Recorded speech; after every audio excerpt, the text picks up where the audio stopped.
So, based po doon sa mga nakita natin doon sa may x-ray po natin, yung kanyang vertebra or lumbar vertebra po, itong nasa may likod po niya dito, is mas lalo pong lumaki yung distance niya po sa isa't isa na pwede pong nag-severe po ang kanyang spinal cord po doon. Kaya isa po yung sa mga reason kung bakit po hindi niya na humagalaw yung mga paa niya sa likod. Yung buntot niya ho. Kahit Minsan paano- naigo ka niya na Oo. nagagalaw-galaw.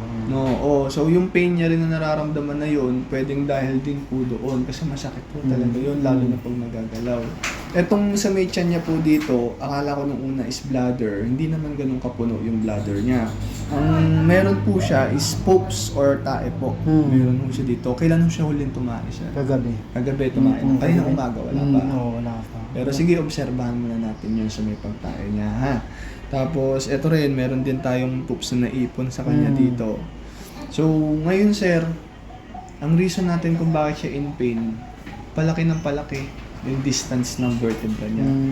Pag lalo lumaki yan, totally pwedeng mawala talaga ng buntot. Mawala, pati yung buntot niya hindi na rin gagalaw sir. Pag total Mapaparalyze na talaga sa mga. mapaparalyze talaga siya sir. Yun ang mga ano natin, possible na mangyari. Ang nakakatakot po dyan, mamaya pag na-paralyze po siya dyan, baka naman yung puwetan po niya, hindi niya na po magalaw, yung kanyang penile area po, hindi niya na magalaw, hindi po niya Hindi na makadumi makaihi. Yes po, sir. Yun po yung mga possible scenarios na pwede pong mangyari sa kanya. Ngayon, sir, pagdating sa mga ganyang klaseng situation, isa po talaga sa mga valid na options po talaga natin is yung pwede po natin siyang patulugin po, sir, kung sakasakali. Kasi kaysa po makaramdam pa po siya ng mas masakit pa po, lalo na pag lumala pa po yung sitwasyon po niya, wala po tayong magagawa. Kahit po surgery po ang gawin po natin dyan, sir, baka po bumigay po siya sa table.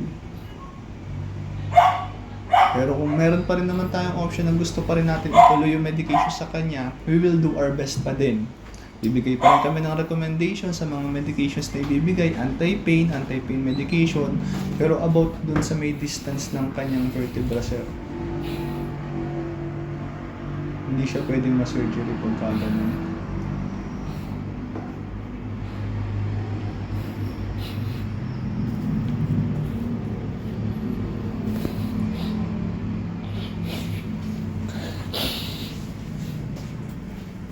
Confusion natin.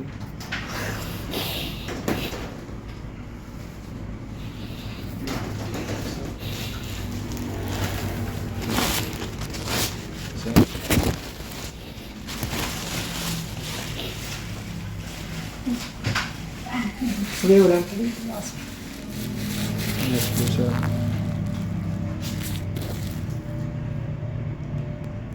Kasi hindi po siya magaganahan po ng antibiotic, sir, kasi hindi po siya infection. Surgery po, sir.